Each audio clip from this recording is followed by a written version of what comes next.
Thank you so much, Matt, for kicking ass. So that's Matt. I'm done with my stuff.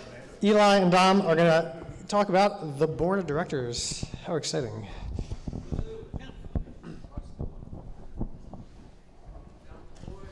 Hey, everyone. While Dom gets this set up, I'll just jump into talking. Most of you probably know me. I'm Eli. I am the secretary on the board of directors. I'm going to talk a little bit about basically what is the history, not just of the board of directors, but actually of the governance of Magfest. Like, who was making decisions at different points over the years, so that people can maybe better understand how we got to where we are now. And then from there, I'm going to go into talking about ways that you in the audience can get more involved at the BOD level, in the making of BOD decisions, in weighing in, and then impacting the discussions that we have, and ways that you can basically join up, either irregularly or regularly, as it may be.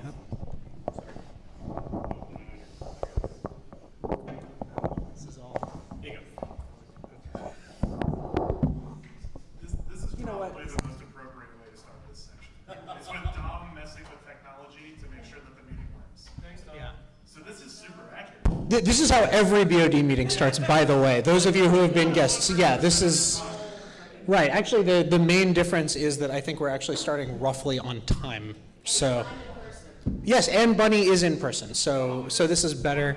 And we got started on time because we didn't have any technology. Right. There we go.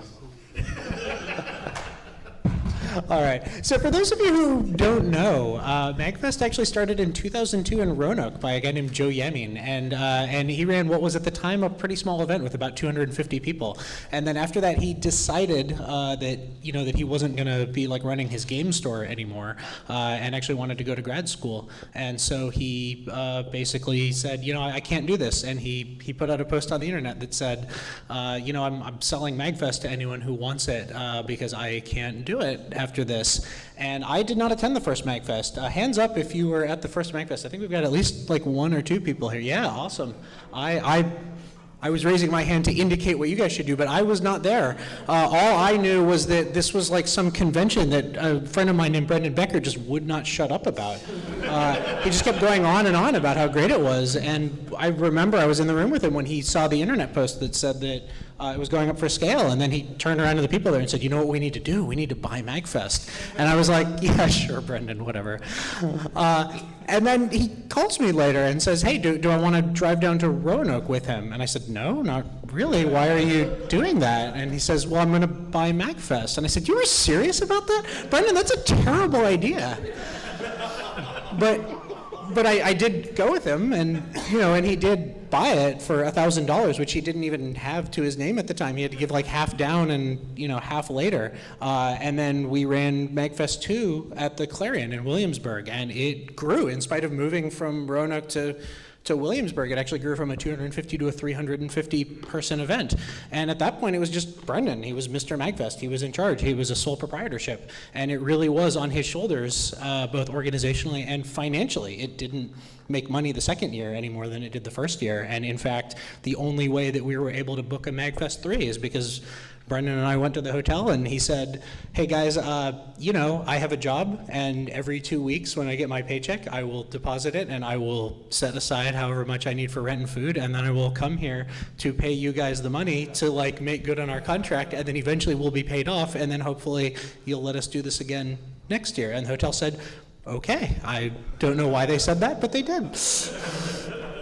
And so then we ran Magfest 3 that way, and Magfest 3 was, even more successful in terms of growth. It had grown from 350 to 450 people, and oh man, it was a mess. It was so bad that guy over there, Paul Good, said, man, this was both the greatest and the worst run event I've ever been to. And so that was really when he started stepping up in a big way. And then Magfest 4 actually moved to Charlottesville because Brendan moved to Charlottesville. Still a sole proprietorship at that point. He was still making most of the decisions, but I was running registration, and Paul had stepped up and then started helping find department heads and do various things. And Magfest 4, in spite of moving cities again, was actually really successful in terms of growth, not in terms of making money, and grew from 450 to 650 people. It was our biggest growth year ever. And then Magfest 5, we actually moved up to Northern Virginia, and we were at the Sheraton in Tysons, and we grew from 650 to 900 people. And at that point, it was, I mean, still losing money. I mean, it wasn't like doing great, but like people were really responding. They were loving it. I mean, you guys know. And so, and it was actually getting to a point where like more and more people were having to get involved and actually like make decisions and set policies. And like, you know, Brendan couldn't just kind of be running every department anymore. So we kind of divvied things up, and then we started a Delaware LLC in Delaware for tax purposes, as many of you know. And the original 4 people on the LLC were Brendan and myself and Paul, and then Brendan's roommate at the time, a guy named Jeremy Taylor, who some of you know and some of you probably don't. He was actually at Magfest this past year for the first time in a while. I was able to make it up. And during this time, I should say that it was not a nonprofit, but we were running it like one. Nobody was ever taking cash disbursements of anything, which we actually couldn't do until Magfest 7, because Magfest 7 was the first year that we did not lose money. So that was the first time that it would have even been an option. I was chagrined to learn years later that I could have been deducting the like business losses on my taxes all that time. I didn't, dude, man, I was like a dumb college kid. I didn't know what I was doing. So, but we were running it as if it was a nonprofit, and really the only reason why it wasn't a nonprofit at that point was because there's like a huge amount of paperwork and like legal and accounting stuff, and man, we were like doing the taxes ourselves because we felt like we couldn't afford an accountant.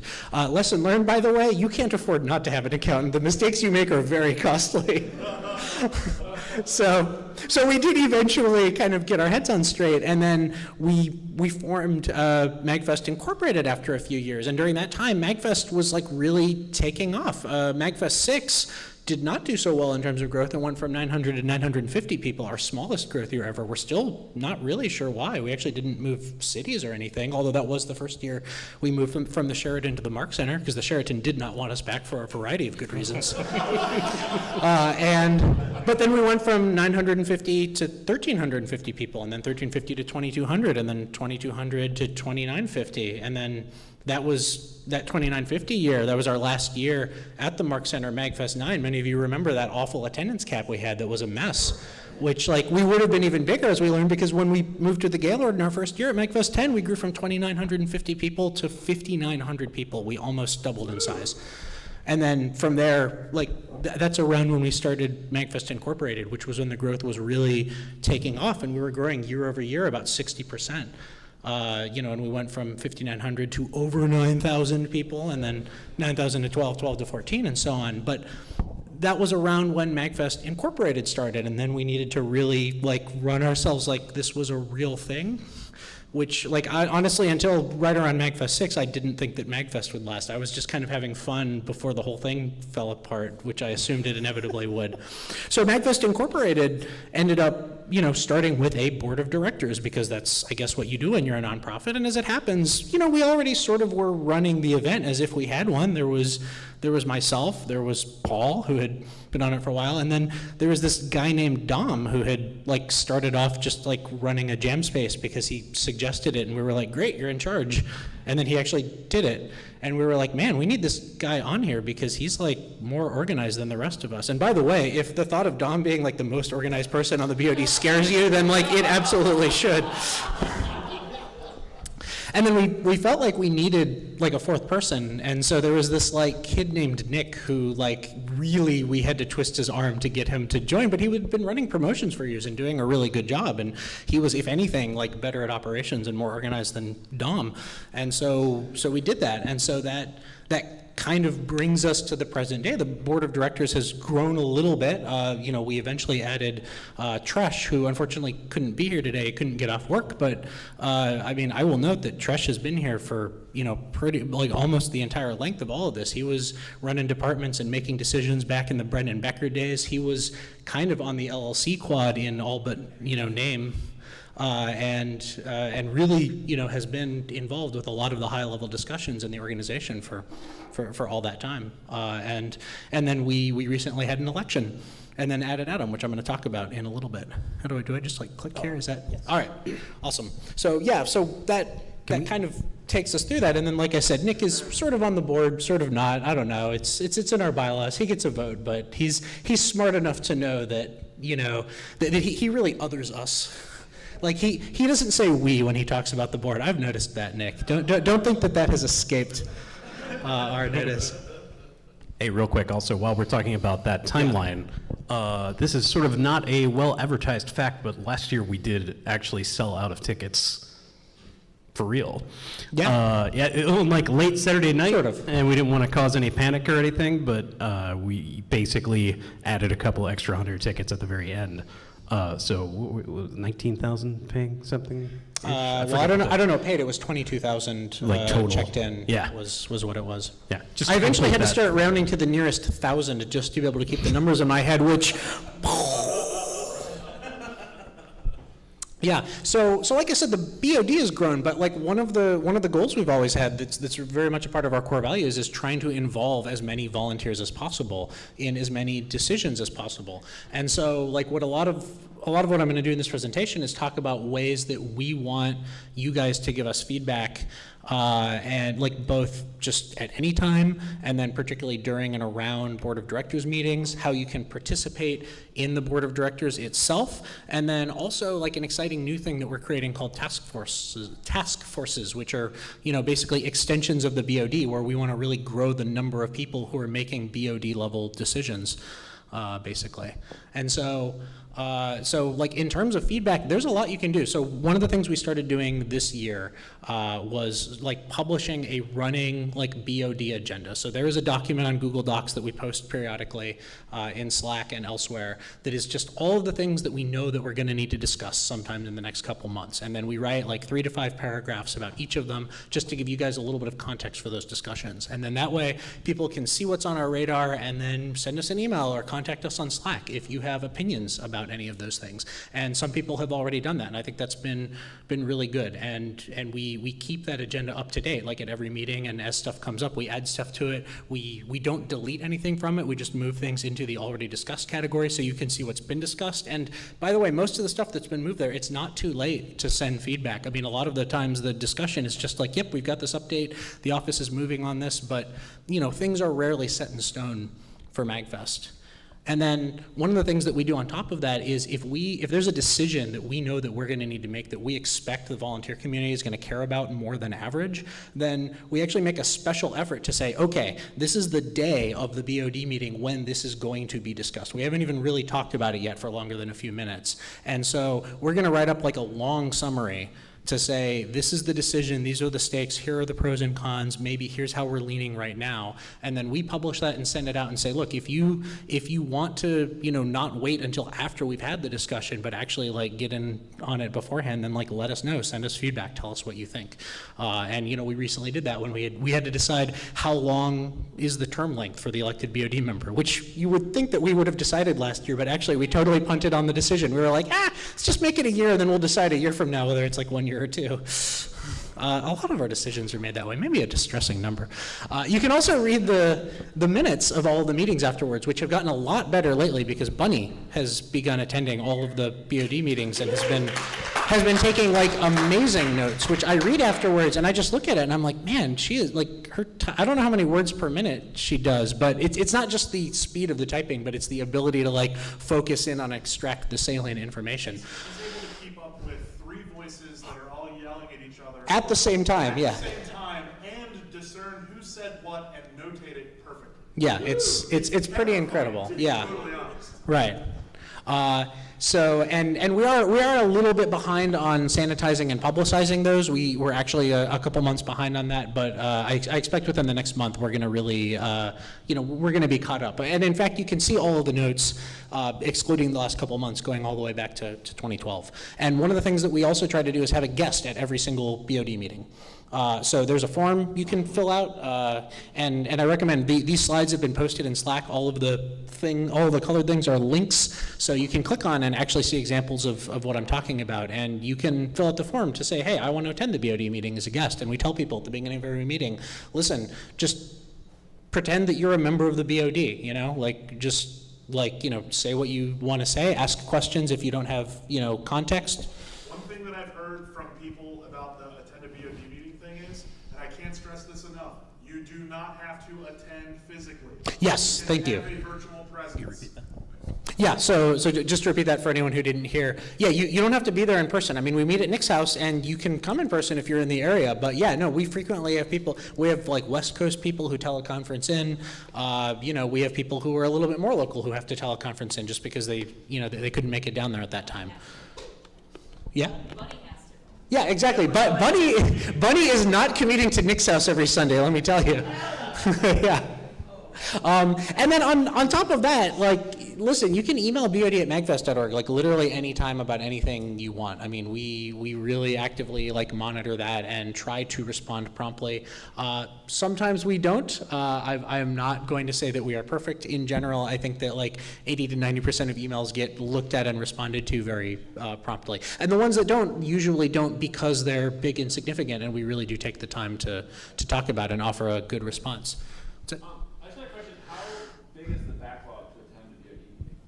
It's actually shrunk a lot. So the question is, like, how big is the backlog for attendance? And the fact is that we initially opened this up over a year ago, and so there are still people who are waiting for their turn. So that might imply that the backlog is really big, but actually people have not been filling it out. So off the top of my head, it's like 4 or 5 people.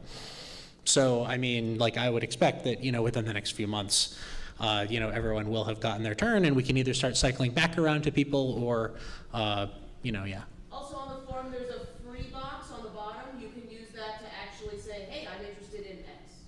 Yep. Yeah, absolutely. And then finally, definitely just repeating, you should fill out that staff satisfaction survey if you haven't already. And I already posted this in Slack last night, but we do take this very seriously. I have a 15-page write-up of, like, all of the things that people said about the board of directors. I have sanitized for anonymity's sake, and then included every single response to all of the BOD related questions that people put, and I've done some pretty in-depth numerical analysis on, like, how well does your approval of the BOD correlate to, like, how you feel as a volunteer, to how you feel about the office staff, to how you feel about the elected BOD member. Adam is more popular than the rest of us, like, overall. Not surprising, but There are some people that really don't like me, though, and that's fine. Yeah, I've got to work harder to help them. Yeah, absolutely. And so, so definitely, check out these links, check that out if you're interested, and then, and we're going to be around all day, so if you want to talk about any of that or anything that you see in there, then definitely do it. And we're really grateful to Sheva for having put together word clouds of, of just, like, sort of all of the different, kind of questions on the survey. This is actually, I actually do find this a little bit useful, although mostly I just like trying to, see what words are more common, and then also try to form coherent sentences. I mean, it's not surprising that the word department is the most, frequently occurring word when we're talking about, what's that? It's case sensitive. Communication and communication are stacked right on top of each other. Yeah, can we not criticize the hard work of our volunteers? Listen, one Better Things department, communication well, as it says up there. Yeah. Communication, well, Okay. I'm going to maybe speed through these a little bit, but listen, communication office, really staff, like, responsive always. Magfest Transparency usually. Yeah. Magfest Transparency usually, I think that's basically what we're talking about in a nutshell. Did you have a question? Yeah. Yes. So if you check the MAGCon channel in Slack, then you will find both these slides that have all these links, and then I also separately posted a link to the analysis. I posted it last night, so you might have to scroll up a little bit. Yep, in the MAGCon channel. And then Magfest, great. Dom, think, still Nick can get working, especially. Issues. Yeah. I do actually, normally when people say, can I get the slides to this meeting? I'm like, I don't know, the slides aren't that meaningful without the presentation, but I really recommend you guys download these slides because these word, balloons are pretty unproud. Yeah, staff members even far no board. Magfest communication, position good? Unsure. Much aware. Yeah, much aware. Yeah. Staff, get field department volunteer. Volunteers supported. Man, I'm glad to hear that, guys. That one's really touching. You know, feel like get no work people volunteer hours. Magfest. Yeah. Parking is surprisingly Working. Yeah. There's a lot of ings on there. Yeah, and this one I feel like was especially cogent. Magfest department, Stillway Hotel. Please, people, just get volunteers much communication.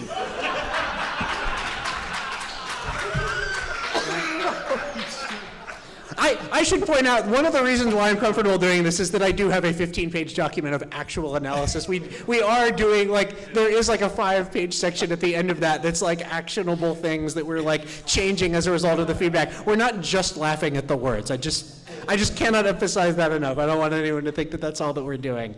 And I do love the fact that love is a big thing here, even if it reads sort of as Magfest experience, work fun, event, love, like people. Now, what's crazy about this one, too, is, if I'm not mistaken, this is the exact same result from last year with love right up front. It's kind of cool, actually. Yep. Yeah, see, guys, this went to a real place, you know? So anyway, definitely check out those. They're pretty interesting in the analysis. But so a lot of you know that one of the things that we did for the first time last year was we opened up a slot on the board of directors for an elected position. And, you know, there were a number of reasons for this. Like, one of them was about transparency. You know, one of them was about people feeling like they didn't have enough like ways to influence what the board of directors was doing, which is why a lot of what I'm talking about here was put into place. And one of them was just because, you know, if you say here's a nebulous group of people that you can go to with your problems, then, you know, in a lot of ways that feels like more of a barrier than if you're like, this is your guy. This is the guy that you specifically can reach out to. You can reach out to any of us, but really, like, this is the guy who has stepped up to say, I'm doing this. And so the election committee put together a really great document that's saying this is how the election works, you know, this is how the nominations will be structured, this is how the voting will be structured. They really put a lot of thought into things like, you know, what voting system are we using, and like we should make sure to randomize the order of people on the ballot for each person so that, you know, there's no like weird, like this person was listed first advantage. They must have watched a lot of CGP Cray videos. Yeah, I mean, and it was really fantastic, and so like just really hats off to all those guys. And in fact, they built an electronic system, which I think technically makes it an e-election, that basically means that, you know, in the future we can just like push a button and receive an election, which in fact we are going to be doing next year because Big Adam won last year. And he won a question mark year term, and we sort of knew that like we didn't want it to be less than a year. We don't want to be running like multiple elections a year for one seat, and anything longer than 2 years just feels like too long, because then you know if you have problems, or you know if you want a chance to, you know, like vote a new person in or whatever, then having to wait like 3 or 4 years would just be way too much. So we knew it was going to be 1 or 2 years, and we just kind of punted on that because this was something we hadn't done before. And so we did recently decide, hey, yeah, 2-year term, which means that coming in 2019 we'll be working with the election committee again and to, you know, do another election. And, you know, like I've been pretty happy with Big Adam, and hopefully the volunteers are as well. But if you aren't, then, you know, you'll have that opportunity to call him out on it. And then the last thing we're doing is like something that I am like the most excited about, which as we alluded to, like one. Yeah. So one best practice in a lot of nonprofits is basically forming like subcommittees, and we, you know, and those subcommittees, you know, can be combinations of people who are on the board of directors or just other volunteers. And in fact, like one of the things that we want to do is say, hey, let's make like a finance committee, because there's a lot of stuff that we do that's like reviewing the yearly budget, or like reviewing the salary of the executive director, or deciding like which events are, you know, at what point we consider an event to be financially feasible, or like do we have the money in our budget to hire another employee this year. And things like that. And so, or like, hey, how much money is it worth spending like pursuing grants? And like, should we be investing the money we have in the bank? And so there's a lot of stuff that we do that really, like, sure, that's at the board of directors level, but really we could hand that off to a subcommittee. But saying, oh yeah, I'm on the finance subcommittee is really boring. So we got a bunch of good suggestions for what to call them, and you know, we sort of went with like, yeah, task force sounds better than committee. We're gonna go with that. And a person on a task force is a mini boss, which is, again, very Magfest. Someone also suggested death squads, and we decided that that was where the line was. It's just, that was just a little bit too far. And so, but yeah, so we've actually just opened applications for this. I posted this last night, and this has been posted in the MAGCon Slack channel. You can find these links, and the links are also in these slides. And you can read what is the charter of the Finance Task Force, which has a bulleted list of these are all of the things that we expect to be doing. So you have a sense of what the responsibilities are going to look like. We're going to be running this exactly like we run the BOD, with a running agenda posted in advance, a guest at every meeting, assuming that any of you weirdos are like me and actually care enough about these kind of numbers to want to sit in on one of these things. And publishing the meeting minutes afterwards and soliciting feedback from the volunteers in advance of big important decisions. One thing that I forgot to say about VOD Transparency on the previous slide is an example of guesting at a meeting that's not going to follow the normal rules is our next meeting after this weekend, which is going to be on Sunday, May 20th. That is the meeting at which the board of directors does its performance reviews for the executive director, which means that we're going to do a retroactive performance review for our buddy Dom here, and then we're also going to do a performance review for Nick. And we're planning on just opening that to however many people want to attend. And if you can't or don't want to attend, but you have feedback that you want to send in, kind of separate from the, what you've already shared, hopefully on the staff survey, you can send that to Adam, you can send that to me, you can send that to bod@magfest.org. We can keep it anonymous if you want, or we can put your name on it if you would prefer that. And then the other, but the idea with these task forces is they're going to be minority BOD. It's going to be 1 to 2 BOD members, and then 3 to 5 just other volunteers. That's what we're going for, because we really want to involve as many volunteers as possible with these high-level decisions. And then I think that the one that people are going to be a little more interested in than the finance committee is the future expansion one, where we talk about hey, what do we need to be doing to grow Mag West? At what point does it make sense to try to start Mag South or Mag Hong Kong or Mag Sydney or whatever the hell, I don't know. I'm probably going to be on that one just to try to keep Dom's feet on the ground in general, but I'm going to hand this off to him. Fight me. To talk a little bit more about that. Cool. Give it up for Eli, by the way. Sure. Eli is probably one of the more sane people on the board, and if you can convince Eli that something is a decent idea, then it's probably not a bad idea. So that's what's up. Let me open this up real quick. I'm going to try to make this real quick and just go through. Oh, wrong presentation. All right, I'm Dominic Squetti. I retired from being full-time last year. I'm just a volunteer again, back on the board of directors.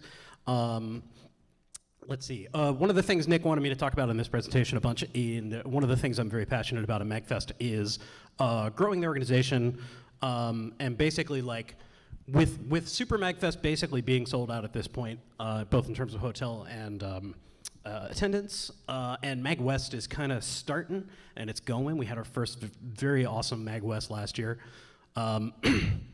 Basically, I just kind of want to talk about some general strategy, why grow anything at all? Why start any other events? What's the reasoning behind that and stuff like that? Growth can support our mission, so we have a very clear sort of road path with events. We're really good at running awesome events. One reason I just kind of wanted to highlight is you shouldn't just grow because it makes you more money. Cash is just gas in your gas tank. It's not the reason to do anything, especially in a nonprofit. And basically, we want to make sure that as we grow stuff, that whatever cracks develop in the organization don't hurt the sort of vibe and the culture of the event. And essentially, have the responsibility to stop growing if growth hurts the event. So we're just kind of general status check-in. What we're actually, I would say we're right in the middle of and experiencing plenty of growth pains with, is basically transitioning from a company that runs one large event, Super Magfest, per year, to running multiple events per year. And basically, so we were faced with a decision quite a few years ago because we have to kind of commit to signing Gaylord contracts far in advance to get all the space we need.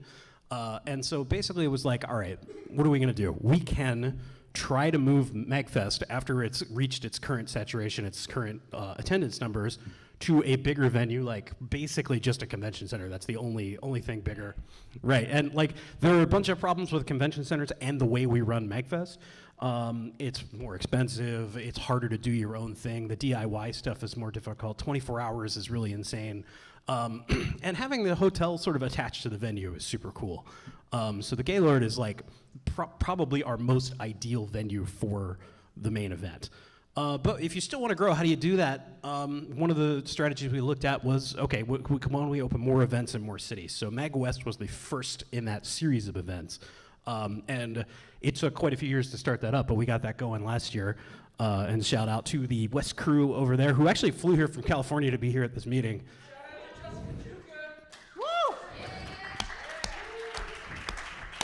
It's awesome. And these guys jumped into the deep end and have just been awesome. Yeah, it's pretty sweet. So I'd say overall process is great. It's going okay. There are some like growing pains and stuff like that. And we're still kind of figuring out how to be a multi-event organization that's very much like in progress. So let's talk about the growth plan. Before last year, kind of touched on it, which is basically we wanted to figure out if we could run other events inside of Magfest Incorporated, and some experiments that kind of like tested various aspects of that to make sure we weren't going to break everything or bankrupt everything. Magfest 8.5 and Mag Classic, one of the many goals for it was to answer the question: could we run a hotel-based event like a second one in the year? Without literally breaking everything? Answer, yeah, we could do it. And funny, this is kind of trivia, but basically when MagWest started, that like Mag 8.5 Classic Labs series of events was supposed to stop, but the research team and the volunteers were like, you can't kill this, we'll kill you. And it was like, all right, cool, we'll just keep doing it. So we're just keeping on going. It's pretty cool. Thank you, Joe, by the way, yes. Joe is the guy that... Indeed. And it's awesome. Mag Labs is so good. Jeez. All right, BitGem was a kind of an early experiment. This was an event started by a couple of Baltimore folks that literally were like, hey, MagFest, you're not letting us do what we want to do, so we're going to go start our own event. So they did that for a few years, and then basically we brought them back into the fold. And BitGen's sort of just like an event run completely independently outside of pretty much all of our structures. And they just do awesome, and yeah, it's pretty sweet. So it was kind of a demonstration that we could have an independent team run an event with Magfest resources. Funny story also with BitGen is we thought putting Magfest presents BitGen would just up the attendance by like 1 million, and it basically didn't. So it kind of didn't do anything. We had no change in attendance that year. So it was kind of a lesson that like Magfest as a brand name doesn't really get you too far. You still have to kind of build the event from scratch. Yup. And another one, Rockage. This was an event out in San Jose. We actually ran this for a year.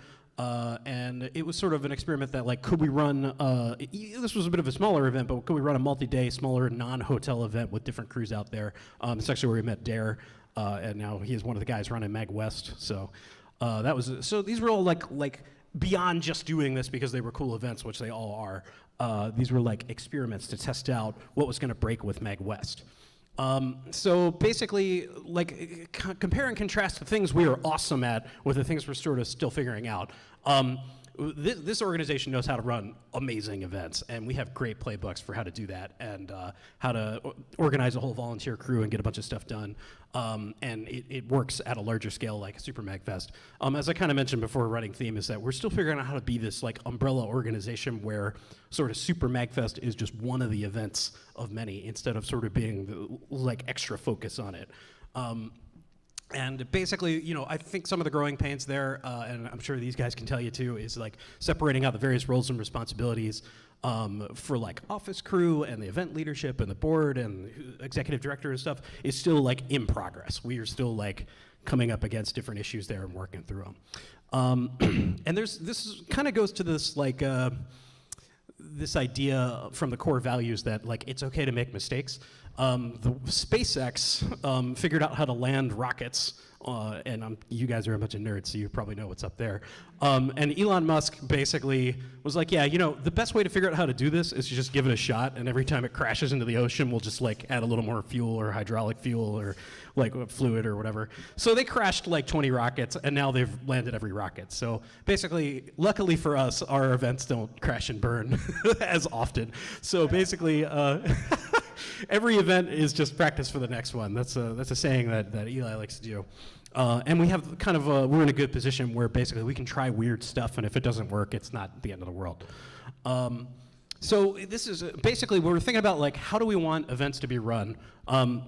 Basically, we want to like put a team of people in charge and be like, go make the Magfest event that you guys want to run. It can have all kinds of crazy content. It needs to be consistent with the core values, but that also leaves a lot of flexibility for all the different kind of things you can do.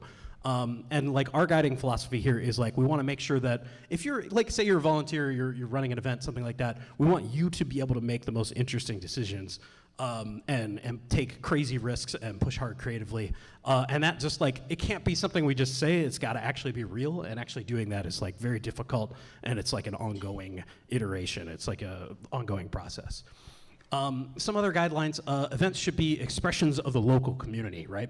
So why do we picked San Jose for Mag West because there was this amazing existing community out there. And basically we're just like, hey, look, why don't you take the Magfest Voltron sword and swing it at your West Coast stuff, like, and a whole community of people stepped up, almost in completely new staff out there, and ran MagWest. And the first one was awesome. It was super smooth. Everything went really great. So basically, when we're thinking about what other cities to do or what other events or areas to expand into, the criteria we need to look for is where's the existing community, and how do we use our resources to empower them to create the event they want to make. And sort of, if we're doing it right, over time, it's not going to just look like a copy-paste of what we're doing out here on the East Coast. It'll develop its own sort of local flavor or go off in different directions that the department heads and the leadership want to kind of do. And I think you can look at Mag Labs as a great example of that. Those guys are taking that in all kinds of different directions. And the content is like half MagFest and like half new stuff, and it's really cool. And so we want to see that in all the events. And then, okay, here's this other concept, and I'll just touch on this briefly, is like a full stack event, which I'm borrowing from programming terminology, that the events and the leadership and stuff should basically be able to act on their own, which means sometimes you want to like minimize their dependencies on the centralized resources of MagFest. And so what I mean by this is like, people don't have to ask for permission to do stuff. They can just go for it. Maybe this means, like, for example, on the West Coast, we have our own storage locker out there full of games and stuff, so they don't like have to coordinate back here with the mothership, with the warehouse. They have their own systems and TVs and stuff, and they can just go do stuff. And like that's a little less efficient. You know, it's sort of trading some extra financial resources for more flexibility. And I think we'll see that continue as a strategy as we go. And as Paul likes to say, the most important resource in any organization is making decisions. And so much of the stuff like the core values and just a lot of the process we go through is to be able to like make a decision and move forward without getting too paralyzed. And so like all of the iterative work is just about like how do we do that faster and better. Okay. Yeah, all right. So so basically our strategy for the last couple of years, start MagWest, get there. Also, basically the office crew's focus has been streamlining procedures. You see Ashley doing a lot of stuff with staffing operations, global policy procedures. There's training, there's systems and code on like Rob Ruana's like knocking out Uber system stuff to make it really usable for all the other events. So like the things that are going to be in common are the things that like the office crew is really focused on, and they're bringing those systems up to speed after the like insane growth of the last couple of years. Now that things are stabilizing, we're catching up to like where we should be for like a 20,000 person event. And the other thing that's kind of nice is basically we've built up a pretty nice cash position so that we can take risks. And if they don't work out, if everything's a total disaster financially, we don't like bankrupt Super MagFest because we tried an experiment somewhere. And that is a luxury. associated with Magfest Inc. So going forward, basically, like the next big project, and I think what one of the BOD needs to come up with, and this will be part of this future committee, future task force we're going to talk about here, is basically going out, finding the different cities, different areas, and empowering those communities to go do stuff. As we mentioned, we have some leads in like Brazil, Nino's out there, Orlando, Chicago, Austin, Hong Kong, maybe the UK. We're talking to lots of people all over the place, and we just need to continue talking, basically. Just get out there and talk to folks. And basically, expect to see a more sort of unified, this is like the one sentence summary. I've got a larger document I'm working on that's the more unified strategy and some better timelines. Just for an example of what a timeline could look like, this is completely made up, this is not real, but basically we're looking at basically doing small events to test the waters out in the next couple of years and maybe starting event 3 or event 4 within 4 or 5 years from now. Like, it's probably what it's gonna take. And then the idea would be that we get good at this and we accelerate. Eli has opinions on this. We'll talk. Okay. So the plural of game over is games over. Games over. That's what's up. Some lessons learned from starting new events. Basically, first-year events are really hard, even inside an existing organization that has a lot of resources. We had to train up completely new crews, and just like, there's never enough communication. It doesn't even matter how hard you try. You just will not have communicated enough. So it's just constant. As Nick touched on, we shouldn't be relying on institutional knowledge. That's a process to extract that. And basically, other folks, can sometimes bring assumptions from other events or things that might not necessarily be applicable or something we're not looking for, or like not necessarily aligned with the core values. And so there's a lot of like just conversations about expectations and assumptions. Empowering the leadership to actually do their thing is very tough, and like basically it's just so much work. And the other thing was we lost some money on MagWest year 1. I'm just going to point out here that anytime you see Dom give numbers on things, then like don't trust them. And it's not that Dom is lying. It's just that like when I point out that we spent more than $75K on MagWest, then Dom will come back with this very philosophical like, yeah, but is money that we spent around the MagWest event as an organization really necessarily money spent like on MagWest? What is value And I'll be anyway? like, yes, it is.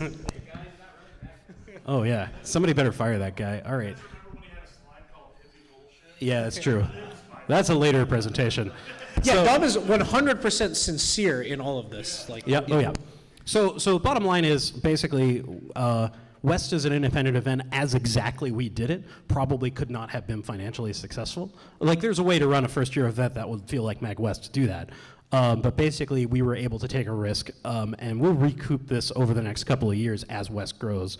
And basically, we might want to look at like grants or something when we start up future large-scale events to be able to sort of cover a little bit of those costs, and dialing in like exactly what they are. They almost always are like vendor and hotels. Like when you start off with a new hotel, you just fall down every trap they have, and you're just like, oh, yep, that's $5,000 to make the event go, and we have 1 day to do it, so guess you have to pay it. You had your normal disaster budget? Yeah. Well, yeah, our disaster budget was like $150K at the worst, and we did about half. it was way more than half of that. It was, damn it, Eli. We can run through those numbers in a bit. So anyway, There is a line item in our actual budget that just says fuck ups, and it is always in the tens of thousands of dollars. yeah, and I just want to point out that like one of the things we, as a lot of volunteer staff notes, is that proximity to Baltimore and the mothership seems to matter more than it should. So we're continuing to work on stuff like that. Right. How many? Okay. Just checking real fast because I got about 10 minutes, I think, and yeah. All right, 2 or 3 minutes to get through this. Thank you. Great. Okay, so. And we can run through some questions right after this too. All right, sorry. Okay, so we need to make a lot of, this is about the subcommittees, the task force stuff. Board of directors needs to make a lot of high-level decisions. Decisions are a bottleneck resource and stuff like that. Board of directors is just a couple of people, so what can you do? You can delegate work. So essentially, when you see task forces, which are like other events call them other nonprofits call them committees, Basically, think about those as like departments of the board. Like you delegate some work to a group to work on a topic. So some of the ones we're talking about are this future crew committee, which is like the folks that can lead the charge on which cities we should be looking at, which communities should we be talking to, where should we be doing sort of our long-term sort of business development, and starting up new communities and stuff. Finance committee, Eli talked about that, just dialing in the numbers. There's one I just kind of want to mention. It's not really like a formal thing, but we have this group called the Mosh Pit. It's mostly a channel in Slack. It's all the event leaders and the board loosely. And basically, we just chat about global Magfest policy. I'll talk about that in the next slide. And then we're talking about some other committees, like managing committees. There's like random day-to-day stuff that pops up that needs board input. And basically, that's just like support the office, like as much as possible. If they need a decision from us, we want to move on that really fast. And the role of the board is changing. We used to be like a lot more, I think, probably in the weeds, and now the office crew is really picking that up. And we're transitioning to like higher level strategy kind of stuff. And as Eli said, if you're interested in any of these committees, hit us up for applications. I mentioned the Mosh Pit. This is a group that essentially, what we're trying to do is not impose structure on the events, but there are certain minimums that like have to be there. So like an event can't decide to do something differently with the code of conduct, but they can totally come to us and be like, hey, we want to do something different with the code of conduct. What's up? How can we do that? And basically we can have that discussion and make the changes. And there's also like legal insurance. There's like a whole overhead with being involved with Magfest Inc. And basically the other thing here is that this is a good support system for those guys, being the event leader and the person in charge when you don't have all the information and you have a lot of people talking to you and stuff. It's pretty rough sometimes. So this is sort of like, hey, I'm having an issue. You guys that also run all these other events, what would you do in this situation? And you can kind of bounce back and forth on that. And we call it the Mosh Pit because basically this is people sort of trying to knock each other down and pick each other back up. It's like a hard-hitting discussion of ideas and things like that. And it's sort of an informal extension of the board a little bit, I would say. Yeah, 149, thank you.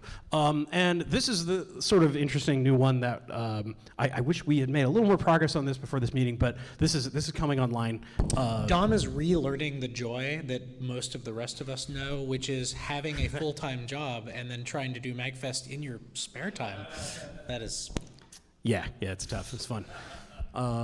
Yeah, okay, so basically this would be just very briefly going out looking for what cities, what areas, what should we be working on. This might also be about future projects like Nick mentioned about the like physical museum location or like weird stuff like a barcade or like all of that's very pipe dream. Don't take any of that seriously. But if those things were being considered, it might happen in this committee, in this task force. I'm going to just very briefly talk about these three things. We want to set up a CRM. This is a contact relation database, essentially. So this could be used for when we're going out and talking to people that own like stores or run other events or want to help out with things in the future. This is just sort of like a, hey, remember to talk to this person. Could also be useful for guest music and be a centralized resource for all the different events. We've got